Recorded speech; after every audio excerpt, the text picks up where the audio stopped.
Tá.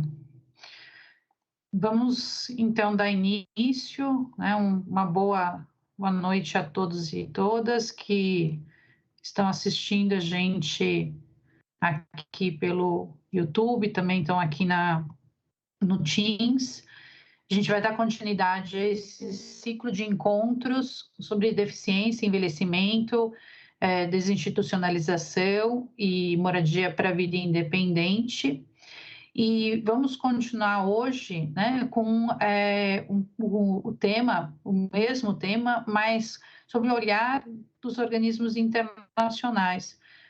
Como é que isso vem sendo debatido em diversas esferas e como é que essas questões têm se repercutido. Eu vou fazer uma breve descrição para as pessoas com deficiência visual que possam estar nos assistindo. Meu nome é Renata Flores de Brissaia, eu sou defensora pública, coordenadora do Núcleo dos Direitos da Pessoa Idosa e da Pessoa com Deficiência, da Defensoria Pública do Estado de São Paulo. Eu sou uma mulher branca, de 45 anos, cabelos e olhos castanhos. Eu estou vestindo uma jaqueta rosa e atrás de mim eu tenho um filtro do programa Teams, né, que imita uma sala. Então, a gente vai começar aqui e a gente tem a honra de receber nesse debate a professora Carla Giacomin e o Carlos Rios Espinosa, que é pesquisador sênior da Divisão de Direitos da Pessoa com Deficiência da Human Rights Watch. A Carla, ela é da Coordenação da Atenção à Saúde do Idoso, da Secretaria Municipal de Saúde da Prefeitura de Belo Horizonte, e é membro pesquisadora do Núcleo de Estudos em Saúde Pública e Envelhecimento, UNESP, da Fiocruz, da UFMJ. E a mediadora desse painel será a professora Bibiana Graeff, que é docente na graduação e pós-graduação em gerontologia da EASH e vice-coordenadora do curso de bacharelado em gerontologia.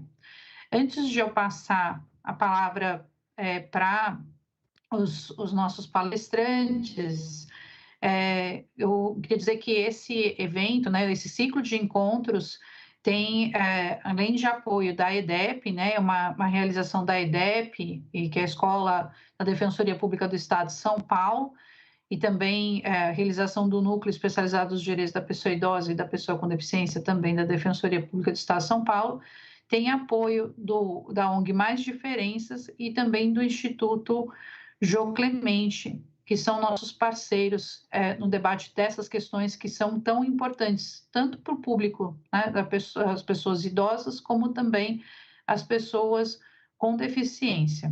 Esses debates, eles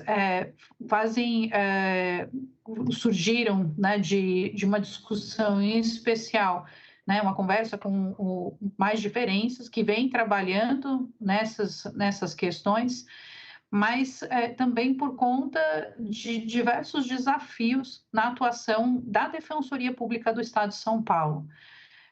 A gente sabe que para as pessoas com deficiência envelhecer, de fato, chegar à velhice, é praticamente um prêmio, porque a gente sabe muitas vezes que as pessoas com deficiência sequer conseguiam chegar à velhice, mas em compensação, por parte das pessoas idosas, ter uma deficiência além da velhice é algo bastante desafiador. Então, a gente também sabe o quanto é que o que acontece, né, em relação às pessoas com deficiência, às pessoas idosas, de que quando a velhice chega, ou às vezes até antes dela, né, acaba acontecendo uma institucionalização, né, das pessoas, as pessoas com deficiência e mesmo as pessoas idosas, né, que acabam excluídas da sociedade. E o que a gente vem discutir aqui é como é que a gente lida com o desafio de uma tentativa de desinstitucionalização em relação às pessoas com deficiência. A gente sabe que crianças e adolescentes às vezes permanecem durante vários anos em abrigos e depois continuam em situação de institucionalização ao longo da vida e depois permanecem na velhice. Nós temos muitas pessoas em manicômios ainda, que não foram desinstitucionalizadas, vivendo 30, 40 anos em manicômios. E nós temos um grande desafio de pensar como é que a gente garante a moradia para a vida independente das pessoas que não necessitariam precisar estar institucionalizados ou mesmo não estar em instituições de longa permanência de idosos, né? E como é que a gente garante que essas pessoas possam, de fato, morar sozinha, e quais são os apoios que elas necessitam para que isso aconteça. Então, para a gente poder iniciar esse debate, eu chamo, né, inicialmente a Carla Giacomin, para poder trazer a sua visão a respeito desse tema tão relevante. Obrigada pela participação, eu agradeço muito a participação de vocês dois e da professora Bibiana também nesse painel.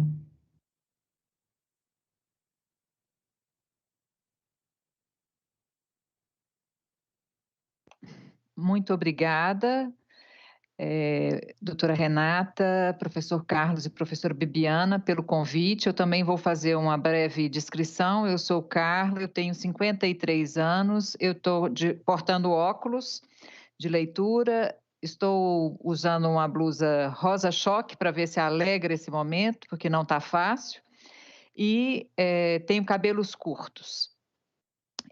Queria me solidarizar com as famílias dos mais de 520 mil brasileiros que já morreram durante essa pandemia da Covid, né? E queria agradecer imensamente a oportunidade de conversar sobre esse tema, que eu entendo que é um tema muito relevante, mas absolutamente marginal na vida brasileira, qual seja a questão das pessoas com deficiência, né?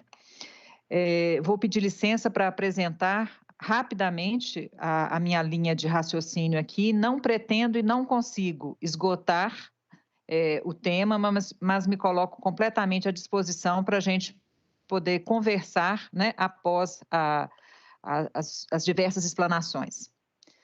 Então, primeiramente, queria lembrar que os homens, de fato, não nascem nem livres nem iguais, e que a liberdade e a igualdade dos homens são um ideal a perseguir, um valor, um dever ser, e a dignidade também. Se a gente for trabalhar essas questões que foram colocadas, eu queria conversar um pouco sobre o envelhecimento como direito, o envelhecimento de uma pessoa com deficiência e a perspectiva da desinstitucionalização.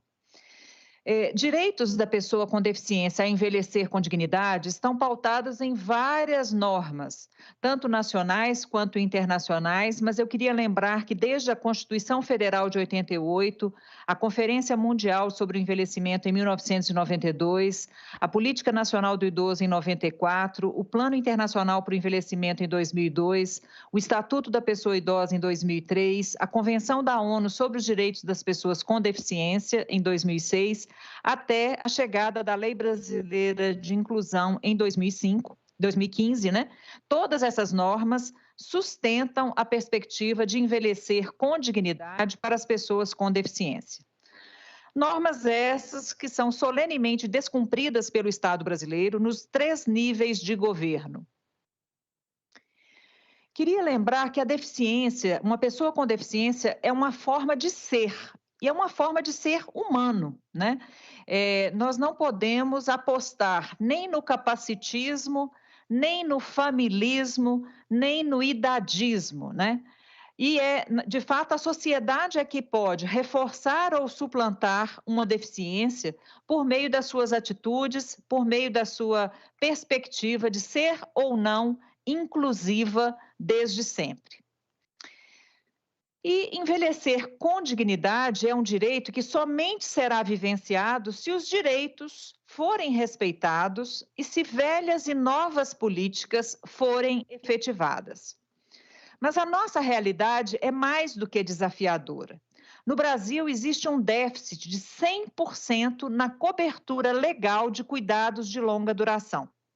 Dentre 46 países selecionados, o cuidado informal foi a regra para pessoas idosas dependentes na maioria dos países que foram investigados pela Organização Internacional do Trabalho.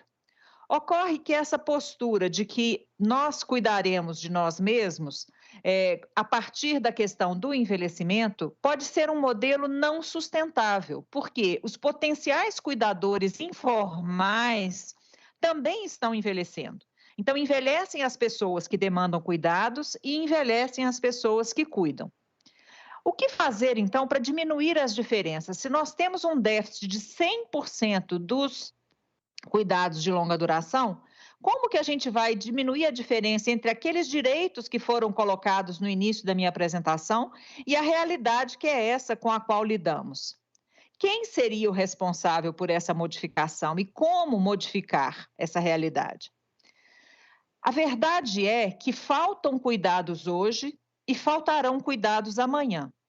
Isso porque o Brasil nega a perspectiva do envelhecer como uma realidade que está posta. Está posta para pessoas com e sem deficiência. Parece que a gente está aguardando da janela uma saída que vai nos trazer uma resposta, sei lá de onde, né?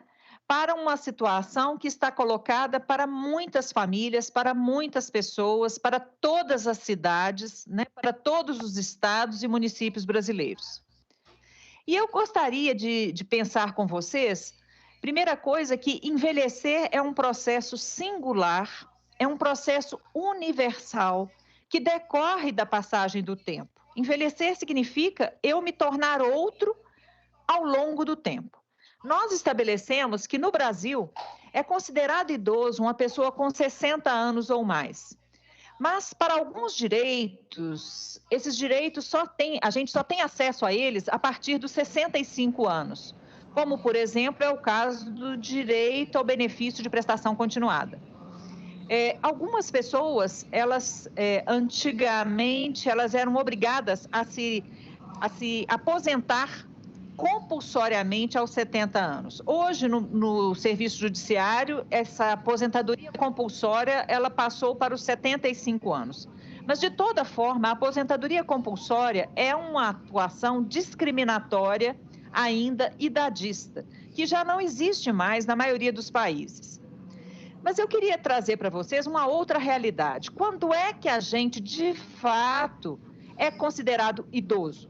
Porque se eu estiver me referindo a uma pessoa com deficiência intelectual, essa pessoa deveria ser considerada idosa não aos 60, mas aos 45 anos. E todos nós conhecemos pessoas com deficiência ou não, mas que apresentem alguns tipos de demandas de cuidado, que estão envelhecendo mais rapidamente do que pessoas da mesma idade. Então, a pessoa é considerada, uma pessoa com deficiência intelectual, ela é considerada idosa aos 45 anos, porque é quando começa a acontecer o declínio funcional associado com esse envelhecimento prematuro. Porque as pessoas com deficiência intelectual, como disse a doutora Renata, né? Envelhecer com deficiência no Brasil é mais do que um desafio, né? É realmente um prêmio de vitalidade. Só que, em todos os países, o que nós temos observado nas últimas décadas é que diferentes e significantes melhoras nas condições sociais e de saúde têm levado a um dramático aumento na expectativa de vida das pessoas com deficiência intelectual e com várias formas de deficiência. Eu, por exemplo, tenho pacientes, eu sou geriatra, tenho pacientes com deficiência auditiva, tenho pacientes com deficiência visual, desde sempre, né? Não que adquiriram a deficiência, mas que já nasceram com essa deficiência e estão envelhecendo. O que favoreceu o envelhecimento dessas pessoas com deficiência para chegar nos nossos dias atuais? Nós deixamos para trás aquele cuidado institucional segregado, que era o cuidado que antigamente era estabelecido. Pessoas que haviam determinadas deficiências físicas ou intelectuais e elas eram suprimidas, segregadas das suas famílias. E evoluímos para uma abordagem centrada na pessoa, na perspectiva de uma inclusão e de uma vida em comunidade. E com isso, a gente tem conseguido ampliar a expectativa de vida das pessoas com deficiência. Porém, como eu volto a insistir, tanto as pessoas quanto os familiares envelhecem. E nós temos que considerar isso numa perspectiva de curso da vida. Porque os pais não são eternos. E uma pessoa com incapacidade física ou cognitiva, ela vai envelhecer, né? E ela vai envelhecer em paralelo se ela for cuidadora do seu cônjuge com deficiência. Tem uma fala aberta.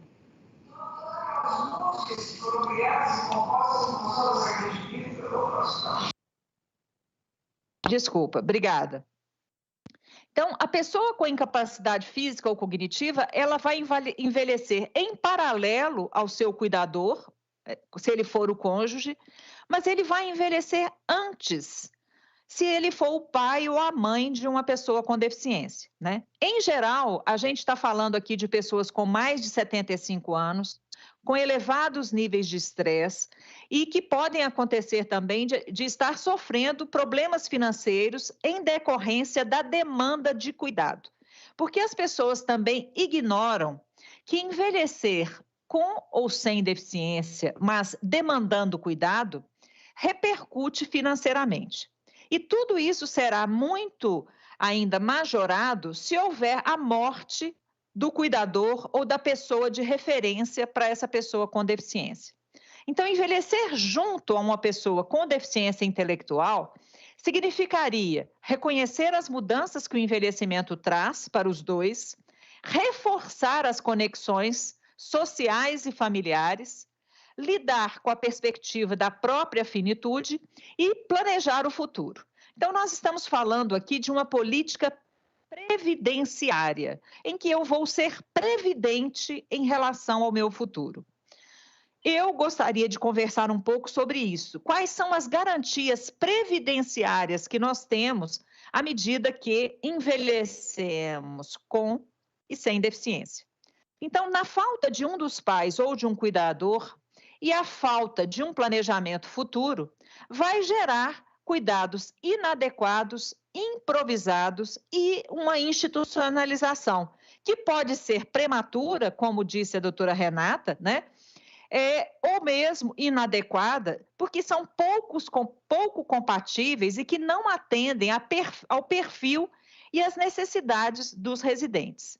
Então, o nosso desafio é construir políticas que nos acompanhem desde o pré-natal até a velhice, que sejam integrais, que sejam continuadas, que sejam políticas de Estado e não políticas de governo, que já nasçam intersetoriais e capazes de abranger pessoas na sua intergeracionalidade. De que políticas nós estamos falando? Nós estamos falando de políticas de cuidado de longa duração.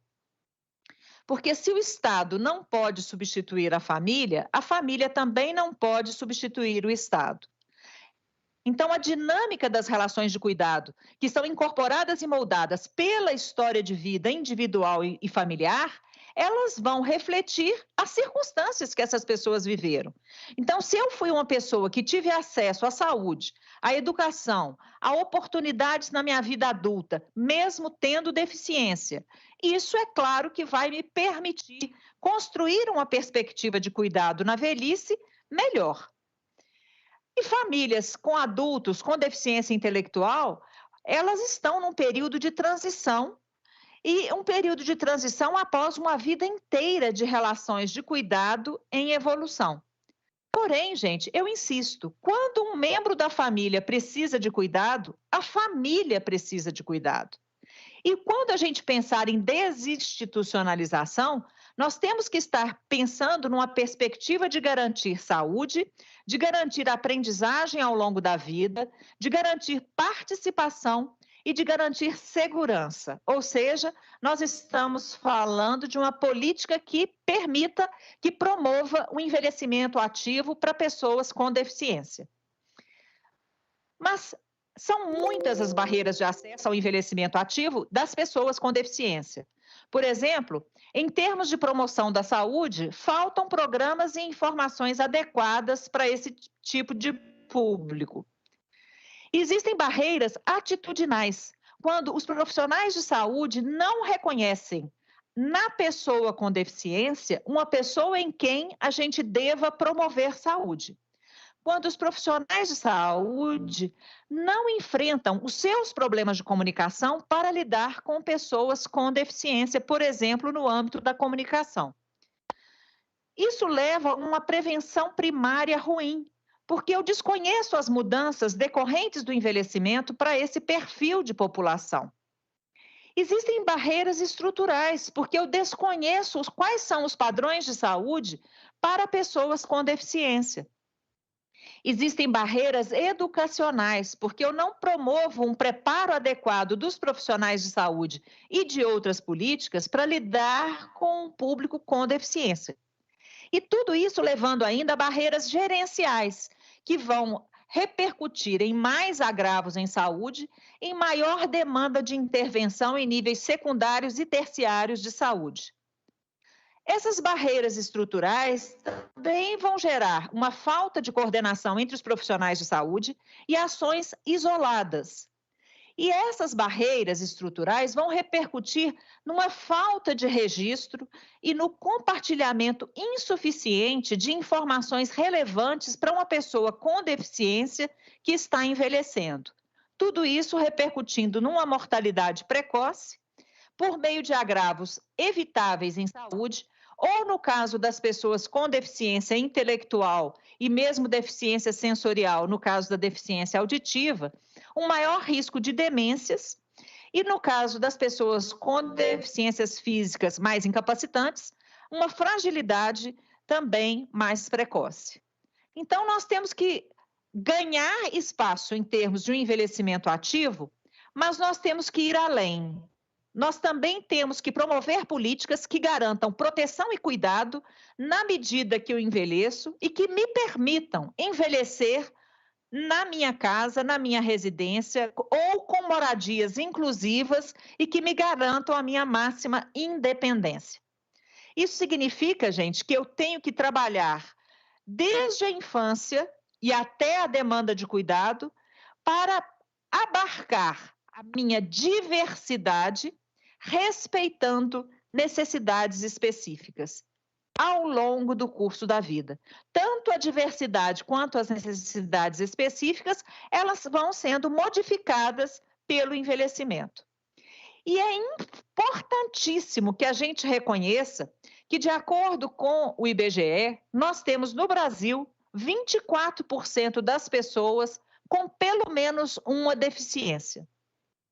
Sendo que, quanto mais envelhecido, maior a proporção de pessoas que envelhecem com alguma deficiência. Então, se eu pegar as crianças de 0 a 4 anos, nós estamos falando de 3% de crianças com deficiência. Se eu pegar de 5 a 9 anos, eu estou falando de 8%. De 10 a 14 anos, de 11%. E assim eu vou aumentando, chegando aos 50 a 54 anos, eu já estou falando de 46% das pessoas, dos brasileiros, com alguma deficiência, seja auditiva, visual, física, motora, intelectual. E quando eu pego o grupo de mais de 80 anos, 80% das pessoas idosas, muito idosas, envelhecem com deficiência. E por isso eu estou aqui também para pleitear cuidados de longa duração, porque são aqueles cuidados que as pessoas mais velhas precisam para ajudá-las a realizar atividades relativas a cuidados pessoais e a tarefas domésticas, ou mesmo para manter as relações sociais. Eu posso ter políticas que eu vou introduzir na casa da pessoa, que eu vou levar até a casa da pessoa, ou que eu vou construir equipamentos que permitam que essa pessoa se mantenha ativa por mais tempo, adiando ou evitando a institucionalização, ou mesmo permitindo a sua desinstitucionalização para ambientes mais inclusivos. Porém, eu sou obrigada a compartilhar com vocês que o nosso país não tem essas políticas públicas de cuidados de longa duração, não promove acesso a cuidados paliativos, e quando eu me vejo diante de esgotamento dos recursos na saúde, falta de recursos sociais, piora da qualidade de vida, esse nosso país também oferece uma piora na qualidade de morte. E entre 40 países, o Brasil, antes da pandemia, já era considerado o antepenúltimo no ranking de qualidade de morte, perdendo apenas para a Índia e Uganda. Então, nós entendemos que o aumento na disponibilidade de cuidados, principalmente cuidados paliativos realizados em casa ou pela comunidade, reduziria a utilização inadequada, reduziria mortes de péssima qualidade, como a gente ainda observa.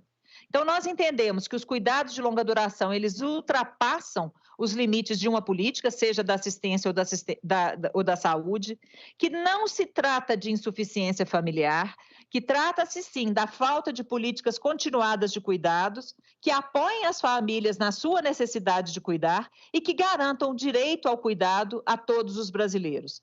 Então, como fazer? Treinar profissionais, tanto no âmbito das necessidades médicas quanto de comunicação, melhorar o conhecimento acerca das barreiras de acesso aos cuidados para pessoas com deficiência, aumentar o entendimento das necessidades a partir dos próprios interessados, ou seja, perguntar às pessoas com deficiência que estão envelhecendo quais são as suas reais necessidades, reconhecer que tanto os familiares quanto os profissionais reiteram que, embora as pessoas tenham uma deficiência e possam demandar cuidados, elas continuam pessoas e elas têm que ser reconhecidas na sua subjetividade, na sua independência e, sempre que possível, na sua autonomia.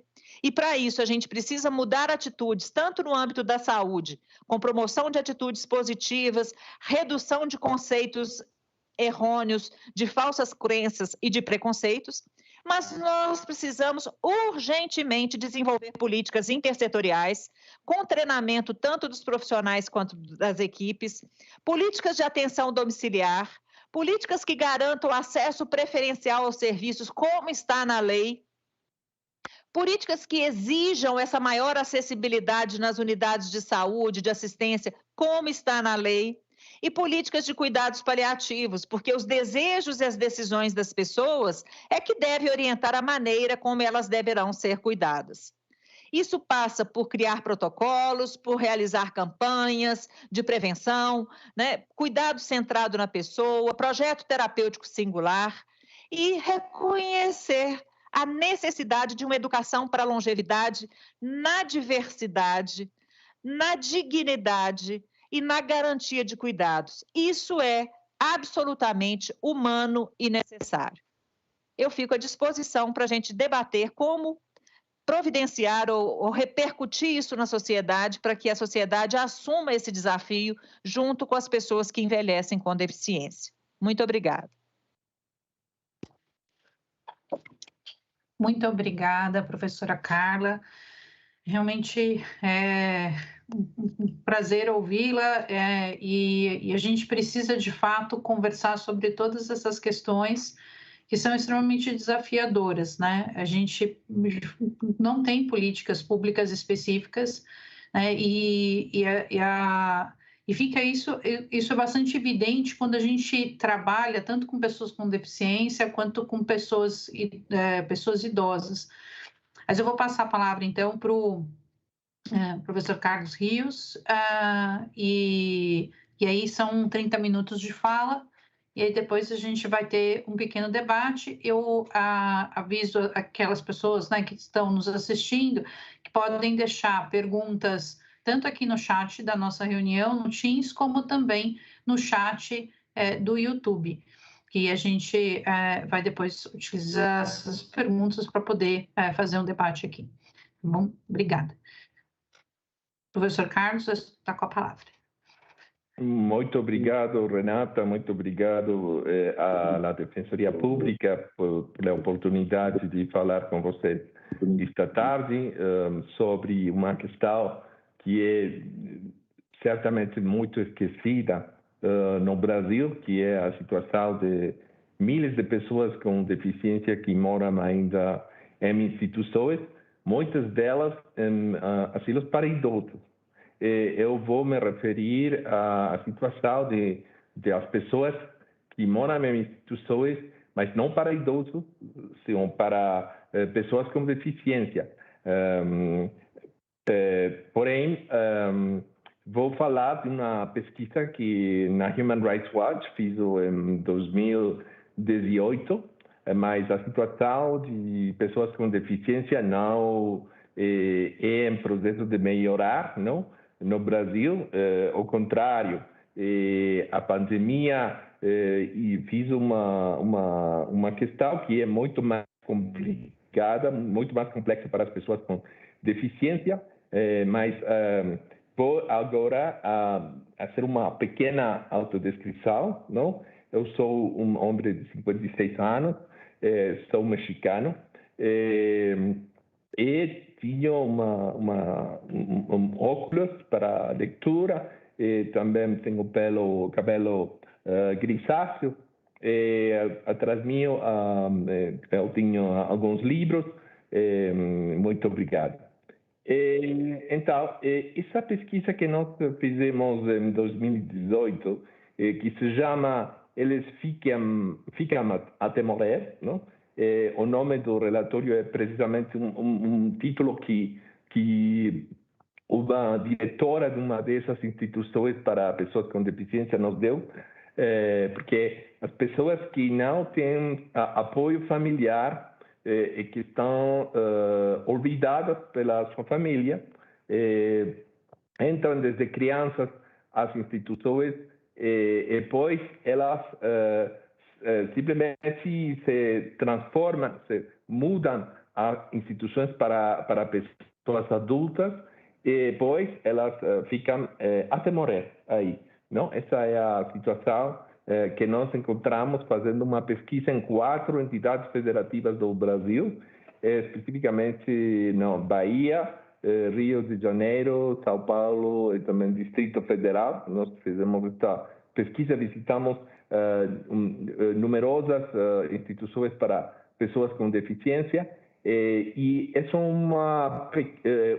um primeiro problema no Brasil, a falta de números consolidados de quantas pessoas com deficiência moram em instituições, porque nós encontramos que existem muitas instituições, abrigos, lares e também lares para idosos, não? Que são a maioria de pessoas institucionalizadas estão em instituições para idosos no Brasil. Mas o problema é que não existe um número consolidado de esses lugares, porque são 2 sistemas os que fazem uma institucionalização ou monitoreiam instituições para pessoas com deficiência. Primeiro está o Sistema Único de Assistência Social, mas também existem instituições que são monitoreadas pelo Sistema Único de Saúde, não? O SUAS tem dados de pessoas que estão morando agora em instituições, mas o Sistema de Saúde não tem esses dados publicamente, não? E muitas instituições são monitoreadas pelo Sistema Único de Saúde. Isso é uma coisa importante porque nós não temos um número que seria importante ter para poder fazer ou elaborar uma política pública de desinstitucionalização, que é o que nós estamos pedindo em nosso relatório. Essa pesquisa foi levada a cabo em essas entidades federativas e nós tivemos a oportunidade de visitar 19 instituições especificamente para pessoas com deficiência. Algumas delas estavam destinadas a crianças com deficiência, porque, como diz ao princípio, muitas dessas instituições são para crianças, e muitas crianças contrariamente ao que diz o ECA, Estatuto de Criança e Adolescente, moram em instituições mais de 18 meses, não? Que é o tempo máximo em que uma criança com deficiência pode estar temporariamente, unicamente para questões emergenciais, em essas instituições. Elas moram aí muito tempo, mesmo até que ficam adultas, depois são trasladadas a instituições para pessoas adultas. E visitamos também algumas instituições para pessoas adultas, lares, abrigos, e mesmo também as chamadas residências inclusivas, que nós consideramos que é um passo muito importante no Brasil e que poderia ser utilizado como uma forma de lograr um processo gradual de desinstitucionalização das pessoas, não? Mas o que devo dizer do começo é que a institucionalização de pessoas com deficiência é uma realidade que é contrária aos estándares os tratados internacionais que Brasil ha ratificado. A Convenção de Pessoas com Deficiência de Nações Unidas, que o Brasil firmou, ratificou e que tem estatuto constitucional no país, proíbe a institucionalização das pessoas com deficiência, porque as pessoas com deficiência têm um direito de ter sua própria escolha. É uma questão de ter controle sobre a própria vida. As pessoas com deficiência temos lá a possibilidade de decidir, ou devemos ter a possibilidade de decidir com quem, onde e onde morar, não? Sem que possa ser obrigada a pessoa a morar em uma instituição ou um lugar que ela não escolheu, não? Isso é um dos direitos fundamentais das pessoas com deficiência, segundo a Convenção. É muito importante que planos sejam desenvolvidos para lograr que as pessoas possam ser apoiadas na comunidade e que sua vontade e preferência seja honrada, não? Isso é um tema fundamental. E qual é porque existem muitas definições de que é uma instituição, não? Mas não importa o tamanho da instituição, pode ser uma instituição de 100 pessoas ou de mesmo 5 pessoas, mas se a pessoa não tem controle sobre sua própria vida, isso é uma instituição, não? A regularização de vida de acordo com regras fixas que não podem ser mudadas pela pessoa mesma, não pode haver escolha alguma, isso é uma instituição. E isso é contrário aos estándares a Convenção, especificamente ao artigo 19, que planeja que as pessoas com deficiência têm direito a viver de maneira independente e de ser inclusas na comunidade, não? Isso é o estándar que prevê a Convenção. E para isso tem que fazer-se diversos planeamentos, não? Sobretudo permitir que os serviços públicos gerais são acessíveis para pessoas com deficiência. Se você tem em geral os serviços públicos acessíveis para pessoas com deficiência, isso é um primeiro passo, não? Por exemplo, o transporte de pessoas tem que ser acessível para pessoas que usam cadeira de rodas, enfim, não? Isso é uma coisa, os serviços públicos. Mas outra coisa que deve ser implementada, não, pelos estados que han ratificado a Convenção, é ter uma forma de apoio, mesmo apoio pessoal, não, que possa ser usado e controlado pela pessoa com deficiência mesma, para que ela more de acordo com suas preferências, não? Isso é uma coisa muito importante. Nós encontramos muitos problemas nas instituições de pessoas com deficiência no Brasil. Muitas vezes encontramos que eram misturados. As crianças e adultos moravam juntamente em algumas instituições. O estado de Bahia, nós encontramos instituições enormes, de mais de 100 pessoas que moravam aí sem possibilidade de ter serviços adequados, não? Isso é um grande problema, porque a superdotação dessas instituições as coloca a um risco importante de ser negligenciadas com muita negligência, não? Isso encontramos, por exemplo, que muitas pessoas adultas com deficiência não eram vestidas, não eram apoiadas para ser vestidas, simplesmente ficavam o dia todo no leito, sem nenhuma atividade que pudesse ajudá-los para ficar na comunidade, e também muitas deficiências em geral, os serviços, não?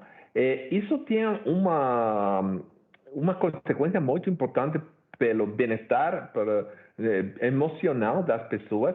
E quando as pessoas são crianças ou adolescentes, isso é muito pior, ainda pior, porque existem muitos estudos que han mostrado que o desenvolvimento emocional, cognitivo, físico e social em uma instituição é muito negativo para as pessoas, mesmo quando são crianças. E isso é muito pior porque tem consequências ao longo do tempo, não? Será mais difícil. Muitas outras deficiências acontecem por estar institucionalizados. Isso é uma coisa que muitos danos que acontecem, e que muitos deles são irreversíveis. Isso é um problema, não? As condições em instituições, muitas delas são terríveis, não? No Rio de Janeiro encontramos instituições em as que as pessoas são amarradas, não? Muitas vezes porque não tem o suficiente pessoal para atendê-las. Muitas vezes essas pessoas começam a se desesperar, a bater, e elas são amarradas, não? Isso por supuesto, uma violação importantíssima, não? Às pessoas com deficiência. Esses usos de restrições, esses amarres, não? Nós encontramos muitas situações como essas, não? Mas o problema é o isolamento, a falta de acesso a serviços educacionais, não? Muitas pessoas com deficiência não acudem à escola, porque as pessoas que gestionam esses estabelecimentos consideram que elas são pessoas que não podem receber educação. Isso é uma decisão completamente arbitrária, não? De pessoas, não? Então, muitas delas não saem nunca das instituições, quedam confinadas a camas, quartos, muitas vezes, sem possibilidade de ter uma vida como qualquer outra pessoa, não?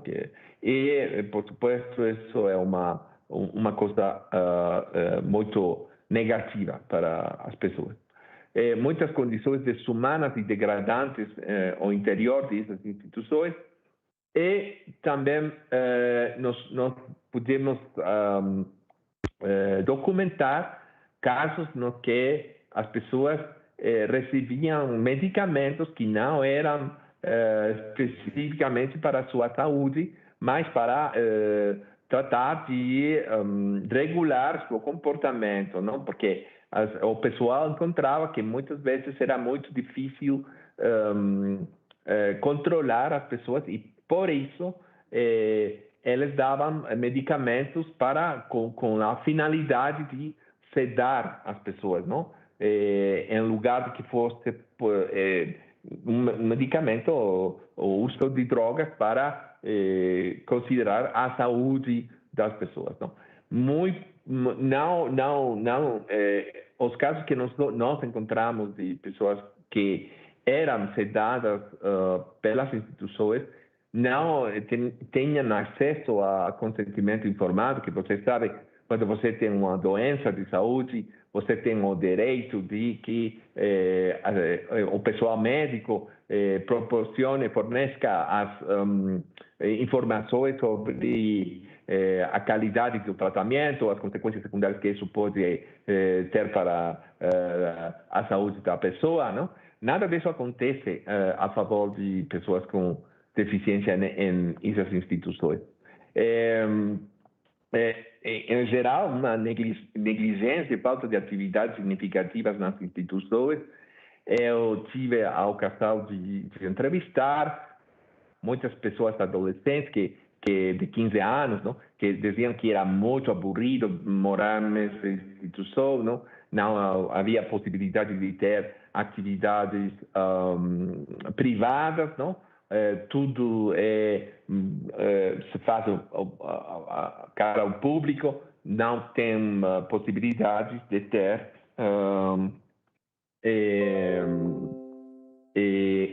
não tem as possibilidades de ter privacidade, não? Isso é uma coisa muito grave, não? Que nós encontramos aí. Outra coisa que seria importante destacar é a questão de capacidade jurídica, não? Como vocês sabem, a Convenção dos Direitos de Pessoas com Deficiência, no artigo 12 dessa Convenção, estabelece o direito de pessoas com deficiência para fazer suas próprias decisões e ter a capacidade jurídica para poder ser um ator, um sujeito de direitos, não? Na realidade. E isso é negado à maioria das pessoas com deficiência que estão institucionalizadas. A maioria delas estão baixo curatela, não? Ou outras formas de restrição dos direitos de pessoas com deficiência. Isso significa que para as questões mais triviais, não? Como, por exemplo, ir a jantar com um amigo, tem que ter permisso de pessoal ou dos familiares que são os curadores das pessoas que aí moram, não? Isso é uma violação muito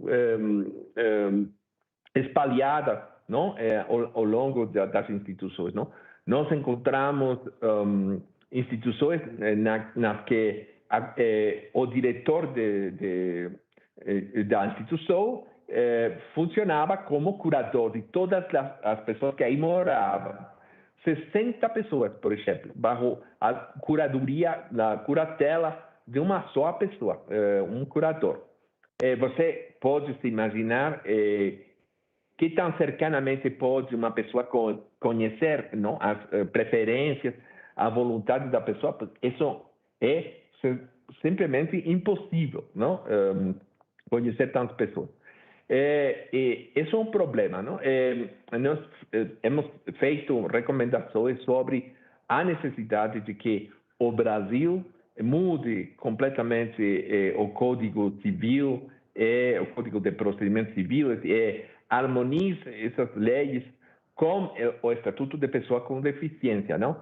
Como vocês sabem, o Estatuto se dispõe que as pessoas com deficiência devem ter acesso a apoio para tomar decisões apoiadas e não um modelo de substituição da vontade da pessoa, não? Todas as pessoas com deficiência têm direito à capacidade jurídica e o Estado tem o dever, a obrigação de fazer disponível apoio para que elas possam, essas pessoas possam exercer seu direito à escolha, não? Então, isso é uma coisa que tem que ser tomada em conta para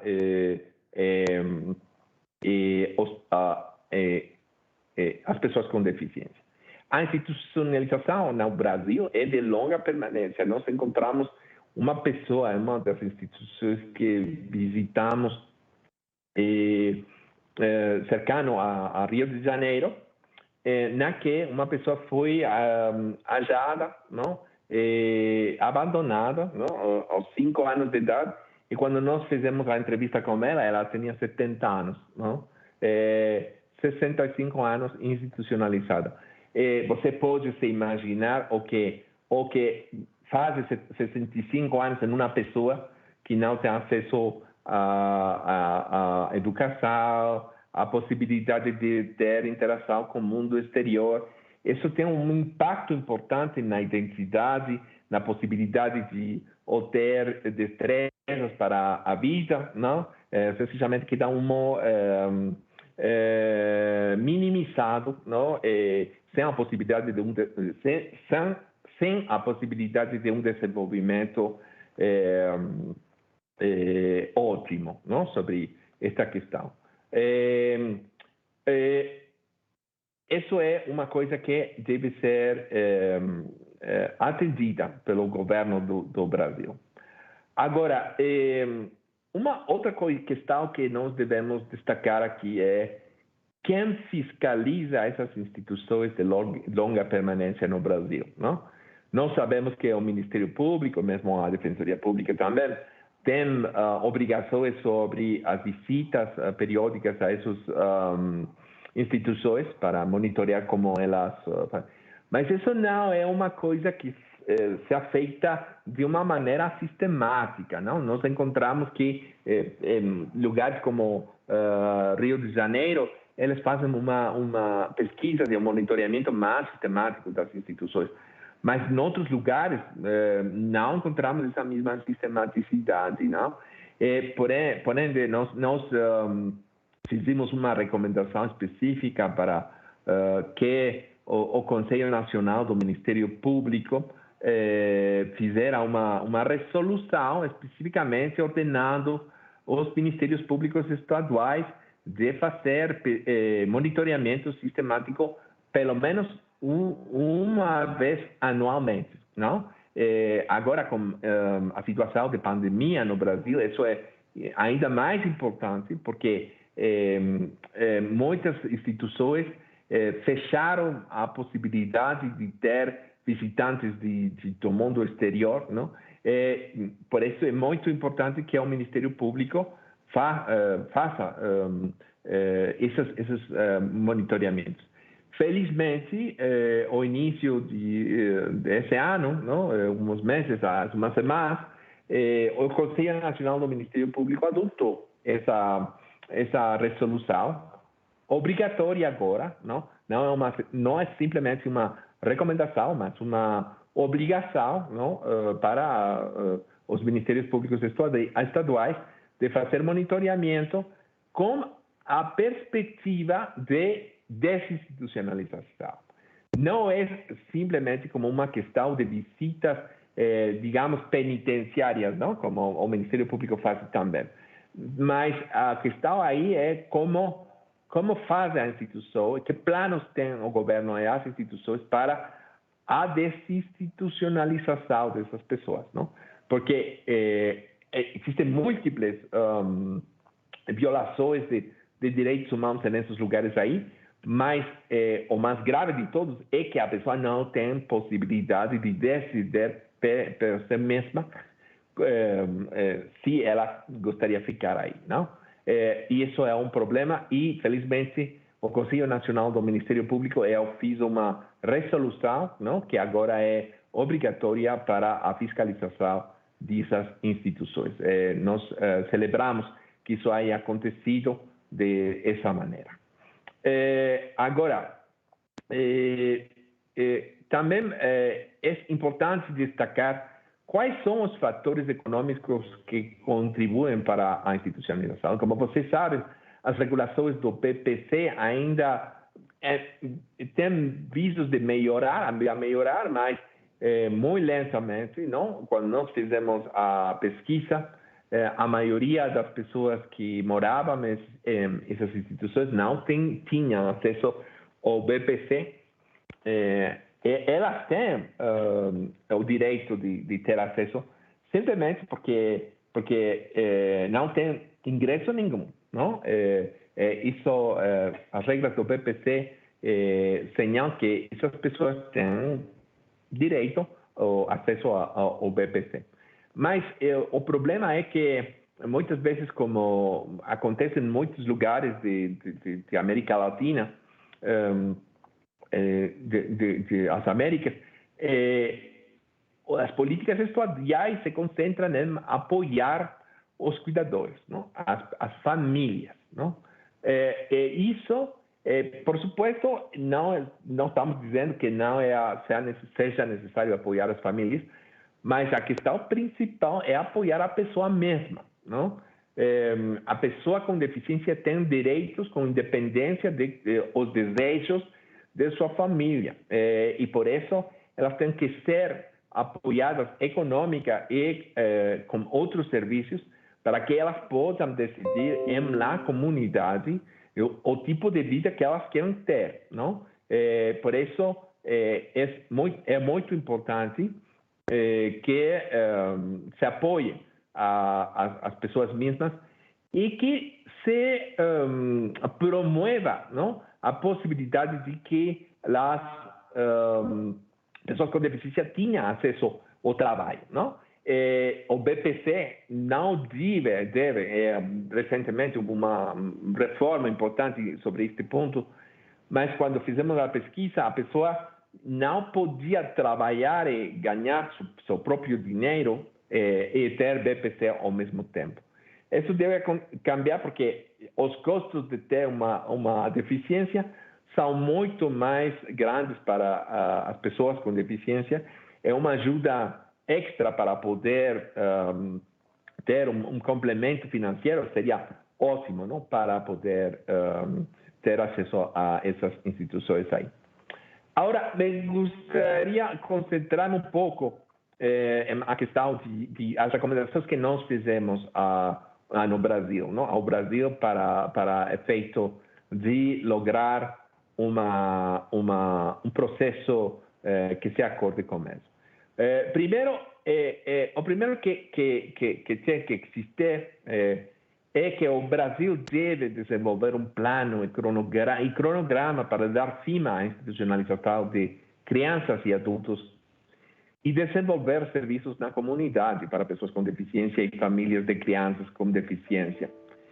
Isso deve incluir esforços para realocar os gastos e outros programas governamentais de apoio às instituições para maior assistência para que as pessoas com deficiência vivam de forma independente em suas comunidades e para que crianças com deficiências cresçam com suas famílias em casa. Se deve assegurar que pessoas com deficiência, organizações de pessoas com deficiência, organizações não governamentais relevantes, o Ministério Público e a Defensoria Pública sejam convidados a participar da elaboração deste plano de desinstitucionalização. Isso é muito importante que aconteça. E outra coisa que nós estamos recomendando é declarar uma moratória, não, para a construção de novas instituições. É passar gradualmente, com todos os protocolos e medidas de segurança, não, a um processo gradual de desinstitucionalização de todas as pessoas com deficiência. Isso é clave, não, que se possa fazer um plano assim. Agora, nós dizemos que a política, o programa de residências inclusivas é um programa muito bom que pode ser usado como uma forma de desinstitucionalização também, não? Nós estamos fazendo esforços para fazer um plano piloto, não? Com a cidade de Campinas para empezar com um programa piloto de desinstitucionalização de uma das residências. As residências inclusivas podem fornecer as destrezas necessárias para a vida independente, podem funcionar como treinamento para que as pessoas possam morar não sozinhas, porque isso não é necessariamente a vida independente. Não necessariamente deve morar sozinho, não? Tem a possibilidade de ter vida comunitária, mas é uma vida que é escolhida pela própria pessoa. As residências inclusivas são importantes mecanismos para esse propósito. Eu vou deixar aqui, porque eu creio que terminei o meu tempo, mas agradeço muito sua atenção e sua paciência com o meu português, que é um pouco primitivo. Muito obrigado. Obrigada, professor Carlos. Olha, realmente sendo muito importante esse painel. A gente teve a oportunidade, né, de contribuir com algumas informações também nessa pesquisa que foi realizada pela Human Rights Watch. É uma pesquisa importantíssima, né, e as consequências, né, o que gerou, né, por conta de toda essa pesquisa também, para trazer luz sobre esse tema da desinstitucionalização. Eu quero passar agora a palavra para a professora Bibiana. A gente tem algumas perguntas que foram trazidas, né, no YouTube. Vi que a professora Carla respondeu já algumas, né, mas acho que a gente pode trazer aqui também para debate, porque nós temos também umas pessoas que estão aqui no Teams e que não ouviram, né, as respostas também. Bem, muito obrigada, Renata. Boa noite a todos, todas e todes. Me apresentando brevemente, eu sou Bibiana Greff, eu sou uma mulher de 42 anos, pele clara, cabelo claro, preso num coque, usando um casaco azul marinho e uma blusa listrada azul marinho com azul claro. A minha internet está um pouco instável, então se falhar, já peço desculpas e que me avisem se estiver falhando. É uma grande satisfação, uma grande honra estar mediando esse debate com duas pessoas que, além de grandes pesquisadores na temática, são grandes ativistas na defesa dos direitos tanto da pessoa idosa como dos direitos da pessoa com deficiência. Então, é uma grande satisfação e parabenizo também o Núcleo por manter esse ciclo de debates num tema tão importante e numa aproximação que é necessária e pouco feita. Então, eu acho que é realmente um momento inédito, né? Este ciclo que aproxima a temática dos direitos, né, da pessoa idosa, dos direitos da pessoa com deficiência. E esse tema da moradia para a vida independente é realmente uma temática que evidencia, né, o encontro justamente da luta por esses direitos que nós temos que aproximar. As lutas têm que se aproximar. E nesse sentido, eu tenho primeiro 3 breves considerações, perguntas que eu vou fazer assim de forma ampla e depois vou transmitir também as perguntas aqui que a gente pôde captar do YouTube. Bom, em primeiro lugar, acho que a professora Carla toca num ponto essencial, né, para a gente pensar a questão da moradia para a vida independente, que é a intersetorialidade, né? Então, se a gente está pensando numa proposta aí de uma nova forma, né, de morar, né? Se a gente está pensando em desinstitucionalização, como é que a gente pode pensar no que temos hoje no Brasil?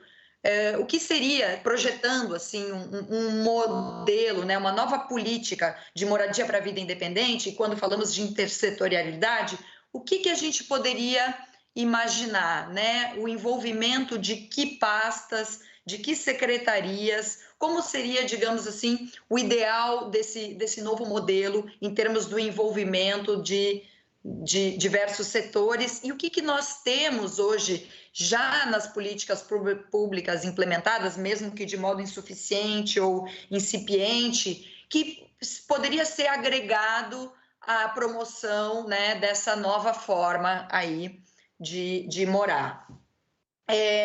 O segundo comentário, pergunta, diz respeito a um ponto muito importante trazido pelo professor Carlos, que é essa noção, esse conceito de instituição, né? Que muito além da questão do tamanho, como ele bem traz, ou enfim, está muito mais na essência da pessoa poder manter o controle sobre a sua própria vida, né?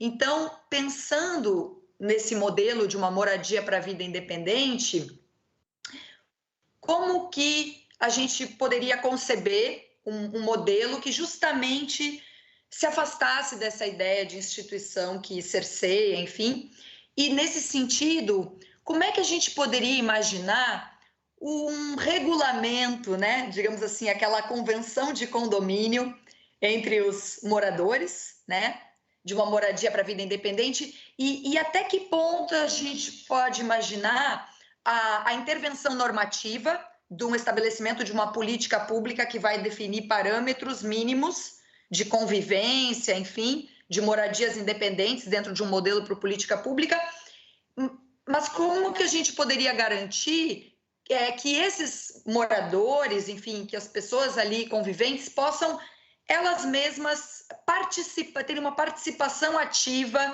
na própria elaboração ou no reelaborar ou pensar ou revisar essas normas de convivência ali dentro, né? Então, acho que esse é um ponto que ficou martelando assim na minha cabeça, que poderia ser realmente uma coisa interessante no sentido de já a própria política pública que for definir, né, a moradia para a vida independente, que já está prevista na Lei Brasileira de Inclusão, porém não há um detalhamento, não há né, é preciso que a gente avance em termos também normativos para moldar o que seria esse novo serviço, essa nova possibilidade, né? E a minha terceira inquietação, assim, minha terceira pergunta vai no sentido da desinstitucionalização, e acho muito interessante quando o professor Carlos traz essa ideia de que as residências inclusivas como sendo uma alternativa para essa desinstitucionalização gradual, né? Achei muito interessante pensar nisso, mas fiquei me questionando qual seria a alternativa para a desinstitucionalização gradual da pessoa idosa em uma ILPI, né? E aí eu fiquei pensando como seria a chegada para conviver no mesmo equipamento, que seria uma moradia para a vida independente, de pessoas que vêm de uma instituição moldada para pessoa com deficiência e pessoas advindas de instituição e mentalidade moldada para pessoa idosa, né? Então a gente teria aí, pensando na desinstitucionalização e na convivência desse grupo agora, que traz um histórico, uma bagagem diferente, vindo de lógicas diferentes, mas que muito também tem certamente coisas iguais daquela modelo institucional, mas assim, como pensar nessa forma aí de integração e de convivência, enfim. Bom, eram só algumas reflexões breves, né? Minhas, a partir das falas excelentes que vocês trouxeram. E agora eu proporia, então, compartilhar rapidamente algumas perguntas aí do YouTube, e aí acho que vocês podem ficar à vontade para fazer um comentário geral, né? No YouTube, então, acho que era uma pergunta dirigida à professora Carla. A OMS pretende incluir a velhice como doença. Poderia falar um pouco sobre isso, por gentileza? Depois, uma dirigida ao professor Carlos. Desde 2018, você observou alguma mudança positiva ou negativa na situação levantada pela pesquisa? 3. Com a atual mudança no BPC, a exclusão não aumentará? E 4, para a professora Carla, sem dúvida as políticas de saúde podem contribuir para o envelhecimento saudável. Gostaria de ouvir sua opinião sobre o acesso a moradias para a vida independente. Eram essas as perguntas em síntese, e acredito que tem mais uma aqui. Professora Carla, na sua opinião, que tipo de cuidados, apoio essas pessoas precisariam numa moradia para a vida independente? Vai um pouco no sentido da minha primeira pergunta, né? O que já temos que possa ser incorporado, enfim, e favorecer para que fossem criadas moradias para a vida independente? Obrigada.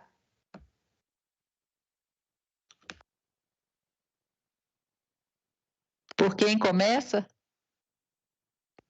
Acho que pode começar, professora Carla, por gentileza. Obrigada. Primeiro, eu queria agradecer a oportunidade também de estar aqui com o professor Carlos. Queria dizer, professor Carlos, que no Brasil a gente está liderando um movimento que se chama Frente Nacional de Fortalecimento à Instituição de Longa Permanência para Idosos. E quero justificar essa frente de fortalecimento para a instituição. Quando o senhor perguntou assim, nós não sabíamos quantas instituições existiam para pessoas com deficiência, nós não sabíamos quantas instituições existem para qualquer tipo de pessoa, né?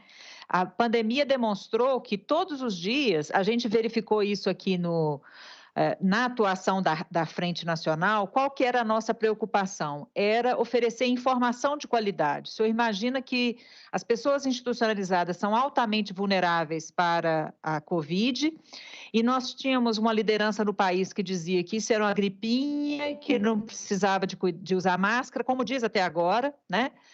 Contra a vacina. Então, assim, a sociedade teve que se mobilizar muito para poder colocar todo mundo ciente da gravidade, e com isso, essa Frente Nacional, a gente fez reuniões com lives, né, como essa que nós estamos fazendo aqui, com instituições do Brasil inteiro, e nós conseguimos interferir nessa realidade e, de alguma forma, reduzir o número de óbitos nas instituições de longa permanência. Muito mais porque nos interessava a vida da pessoa idosa, né? E a vida da pessoa idosa interessa onde quer que ela esteja, seja na instituição ou seja na família. Mas nós tínhamos essa obrigação de passar conhecimento, de discutir estratégias para melhorar o cuidado institucional. E nós descobrimos, professor Carlos, que apenas 6% das instituições de longa permanência no Brasil são públicas. 94% das instituições são privadas. Mas não são 6% porque o poder público é contra a instituição, não. São 6% porque o poder público não investe em políticas de cuidado. Então, não só ele não investe nas instituições, como ele não investe em políticas de apoio à família no seu papel de cuidar. Outra coisa é quando o senhor fala assim, e se a gente deixasse de investir em instituições e passasse a investir no cuidado familiar ou numa moradia inclusiva, né? Então, numa moradia para a vida independente. Infelizmente, professor Carlos, o governo brasileiro, no Sistema Único de Assistência Social, desde 2007, não revê a verba que é repassada para as instituições. E ele oferece R$ 66,00 por mês, não é por dia, é por mês, para uma pessoa idosa institucionalizada dependente ser cuidada pelo SUAS. R$ 44,00 se ela for independente. Então, uma moradia inclusiva, uma moradia para a pessoa viver independentemente no Brasil, sendo idosa, né? Só considerando o critério idade, seria esse o valor que o governo brasileiro repassa para a instituição para ela cuidar integralmente, tá? Então, isso fala do quanto nós estamos distantes de uma política de cuidados. Na verdade, essas pessoas, elas não estão só excluídas da sociedade, elas estão excluídas da pauta.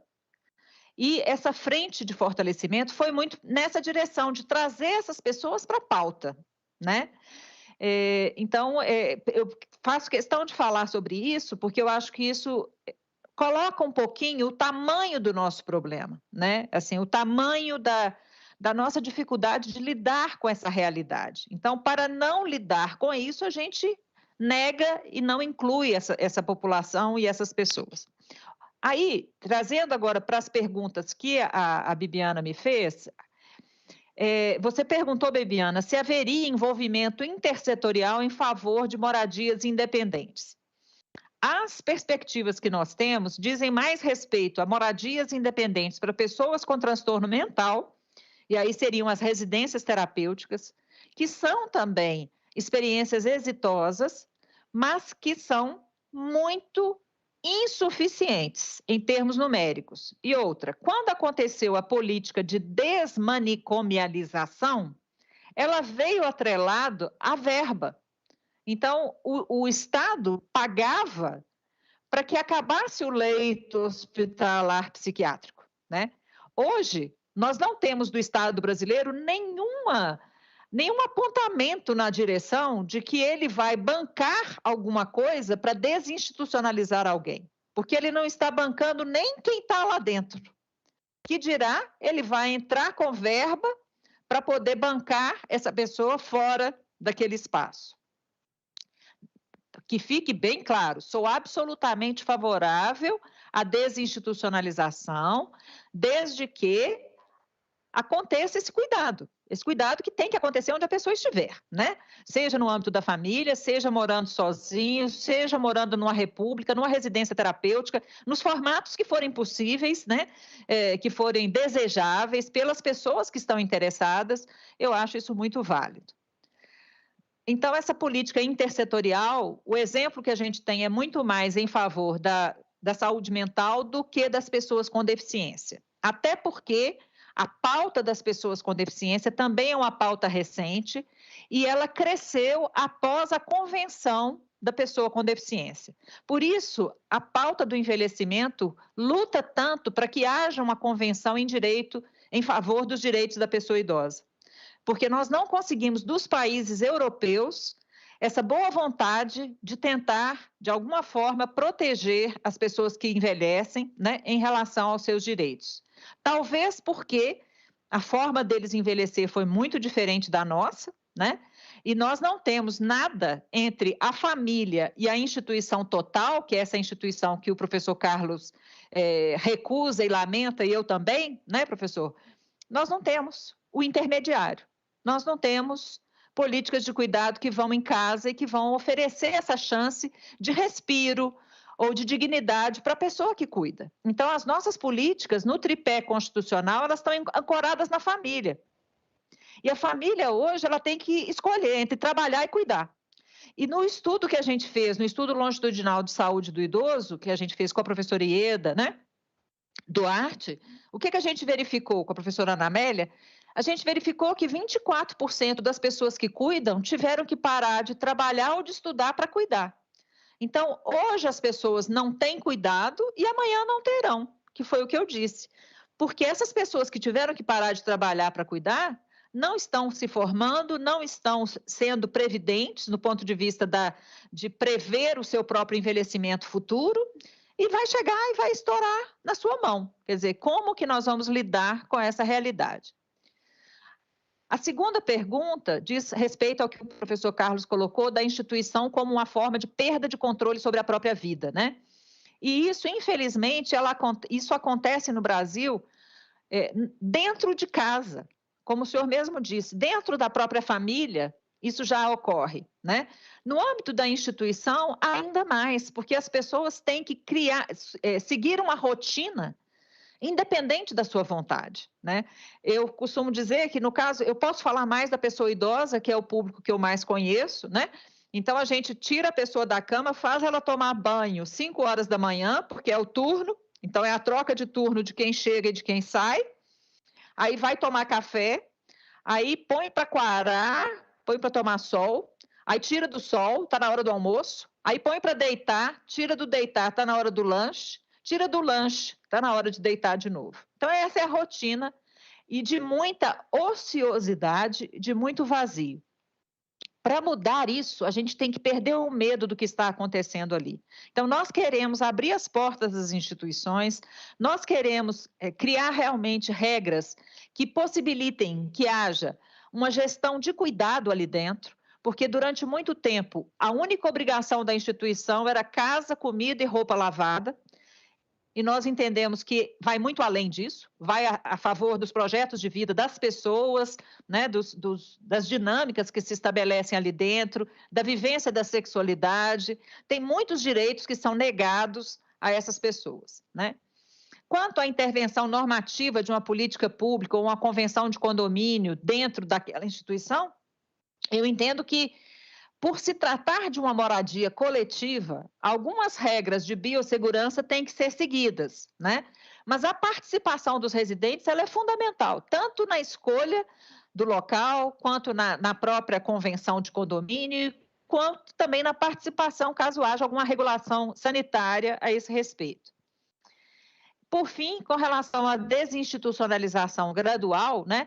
E essa alternativa de desinstitucionalização de uma pessoa idosa da ILPI, né, das instituições para idosos, o que a gente observa hoje é assim, mas 43% das pessoas que estão institucionalizadas no âmbito do SUAS, do Sistema Único de Assistência Social, têm filhos. Então, existe uma família direta. Mas também existem muitas pessoas que não têm famílias diretas. E no Brasil, a gente sempre aposta na família, só que, infelizmente, algumas dessas situações de institucionalização se deveram exatamente à violação de direitos. E a aposta numa família que cuida, que na verdade não cuida, às vezes leva as pessoas a se institucionalizarem em condições muito precárias.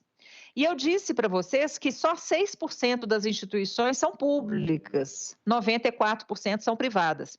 Hoje, no Brasil, a gente já tem mais instituições privadas com fins econômicos do que instituições privadas filantrópicas.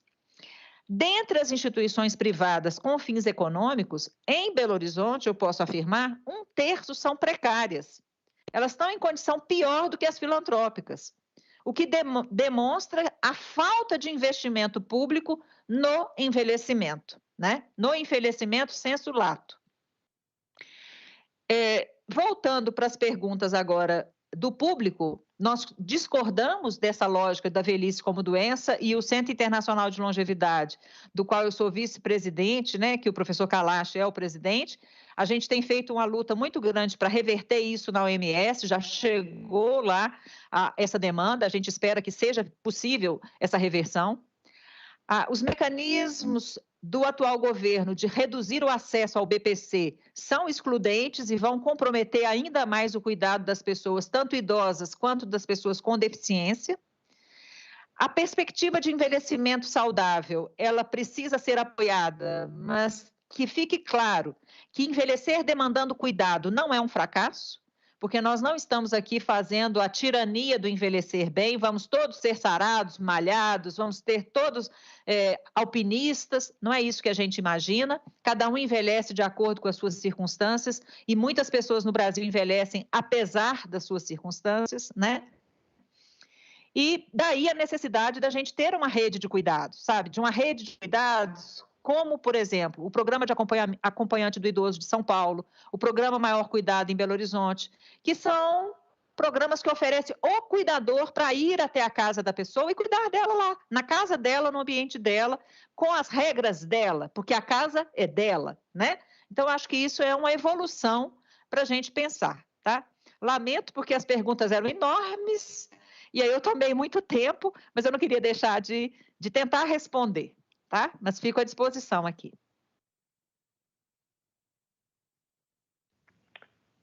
Bom, muito obrigado pelas perguntas, pela palestra da senhora professora Carla Giacomin. É um prazer escutar suas opiniões sobre essa questão aí. Sobre a primeira pergunta, sobre as regras para uma casa com uma residência que moradia assistida, não?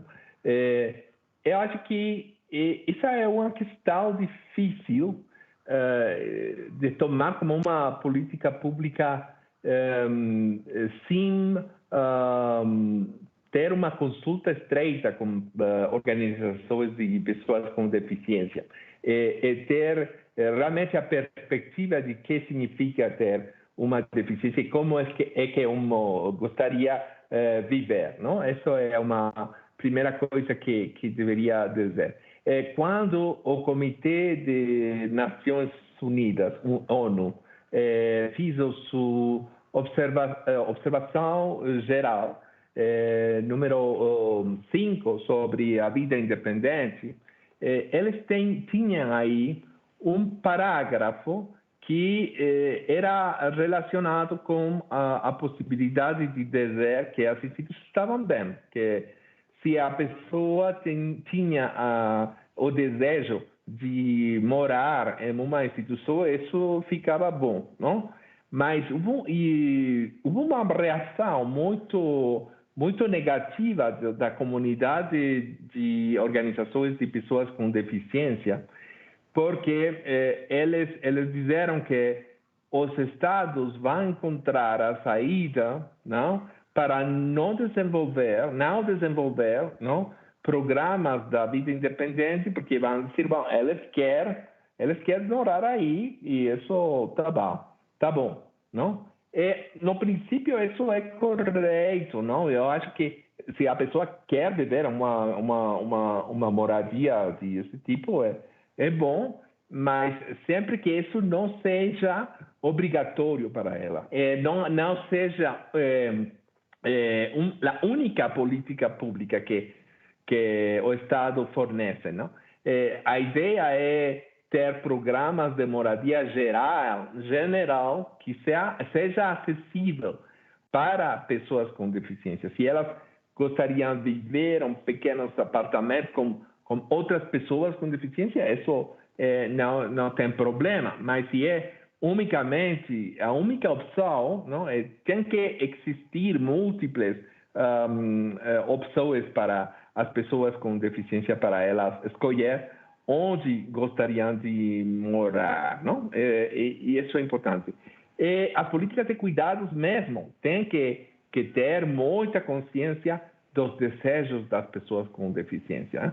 E nós encontramos que é muito importante que as famílias, sobretudo as mulheres que têm uma carga desproporcionada sobre as obrigações de cuidados, tinham acesso a apoios suplementares para poder realizar essa tarefa aí. Mas isso não deve obstaculizar, não, a necessidade de focalizar as políticas não às famílias, mas às pessoas com deficiência mesmas, não? Porque você sabe, um dos princípios da Convenção da ONU sobre pessoas com deficiência é as pessoas com deficiência têm direito à autonomia e fazer suas próprias decisões, não? E isso não pode ser a responsabilidade das famílias. As políticas públicas na América Latina, infelizmente, colocam toda a responsabilidade nas famílias, com essa ideia de romantização, não, do dever das mulheres que são muito boas, não? Isso é mesmo patriarcal, não? É necessário mudar essa perspectiva aí para dar apoio às pessoas mesmas, não? E se as pessoas gostariam de morar com suas famílias ou com um apoiador, um assistente pessoal, que é uma figura que não é muito conhecida na região latino-americana, mas que é muito desenvolvida mais em países europeus e mesmo Norte-América, que é a possibilidade de que a pessoa tenha um orçamento pessoal, não? Naquele ela contrata uma pessoa, um assistente pessoal que faz as tarefas de apoio, não, cotidiano, mas baixo o controle da pessoa mesma, não? Isso é uma coisa importante, porque muitas vezes essas políticas de cuidado se focalizam unicamente em coisas como os cuidados pessoais, a higiene pessoal, alimentação. Não? Mas se uma pessoa, por exemplo, quer ter um cachorro, um gatinho, muitas vezes elas dizem, não, isso não entra dentro de minhas tarefas cotidianas de apoio. Mas a filosofia que tem que ser desenvolvida para a vida independente tem que passar sobre isso, sobre o controle da própria vida, não? Eu acho que é importante que as políticas de cuidado sejam focalizadas nas famílias quando as pessoas são crianças, não? Mas quando a pessoa é adulta, a pessoa mesma tem que ser apoiada, não?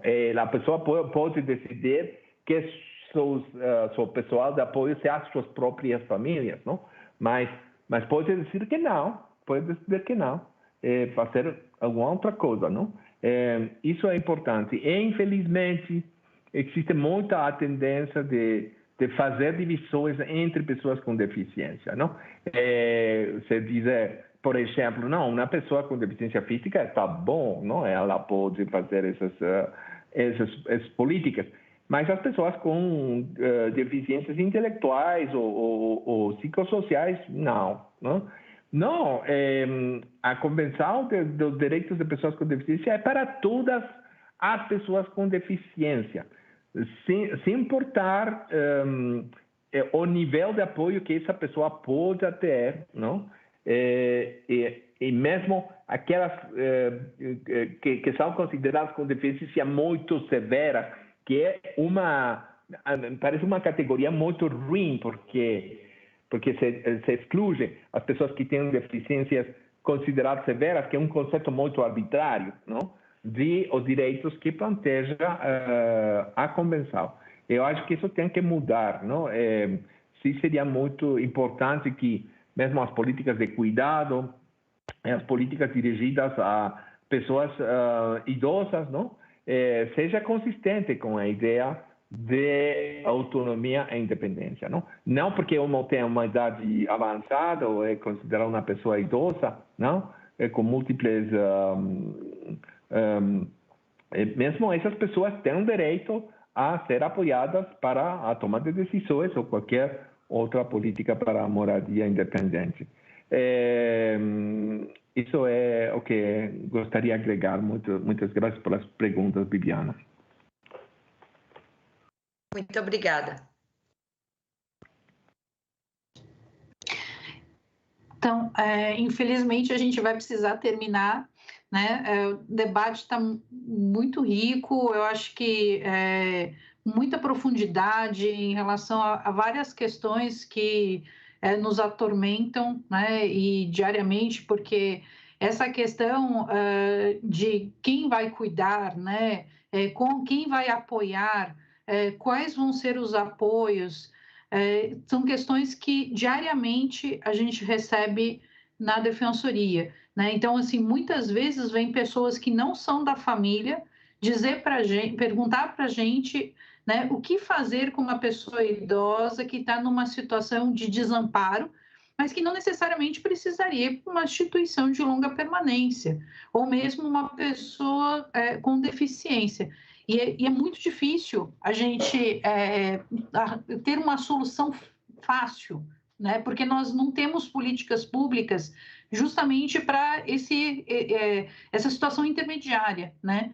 E isso que a gente percebe é muito claro, né? Depois de um tempo trabalhando com direitos das pessoas com deficiência, direitos das pessoas idosas, fica claro que a gente ou tem esse cuidado baseado principalmente na família, né? Ou então a gente tem a institucionalização, né? Pode não ser da forma, às vezes pode não ser uma institucionalização total, né? Mas a forma também como normalmente são gerenciadas tanto as instituições de longa permanência de idosos quanto também as residências inclusivas, elas não são de beneficiar a independência e a autonomia, né, dessas pessoas. A gente recentemente recebeu solicitações de residências inclusivas que querem submeter as pessoas a curatelas, né? Então, assim, não faz sentido isso, né? Então, a gente está buscando, de fato, essa autonomia e independência ou não, né? Então, são questões realmente que a gente não vai conseguir chegar a uma solução nesse debate, e a ideia justamente desse ciclo de encontros é a gente instigar, né, levantar essa discussão para que a gente possa falar sobre isso e pensar em soluções. É difícil, né? Eu acho que é muito desafiador, porque justamente não tem políticas, mas nós precisamos pensar e começar a dar esses primeiros passos, senão a gente não vai conseguir, no futuro, de fato, ter essas políticas. Eu agradeço muito a participação de vocês, Carla, Carlos, Bibiana. Realmente foi, assim, uma honra para nós tê-los aqui, e eu acho que foi extremamente rico mesmo o debate. Eu quero também agradecer a equipe da IDEP, né, que é da nossa escola de defensoria, agradecer também a equipe do núcleo, né, sem as quais as agentes, em especial a Elizabeth e a Fernanda, a gente não conseguiria realizar esse ciclo de encontros, e agradecer as intérpretes de Libras que estão aqui conosco, né, a Gal e a Bianca, né, desde o início desse evento.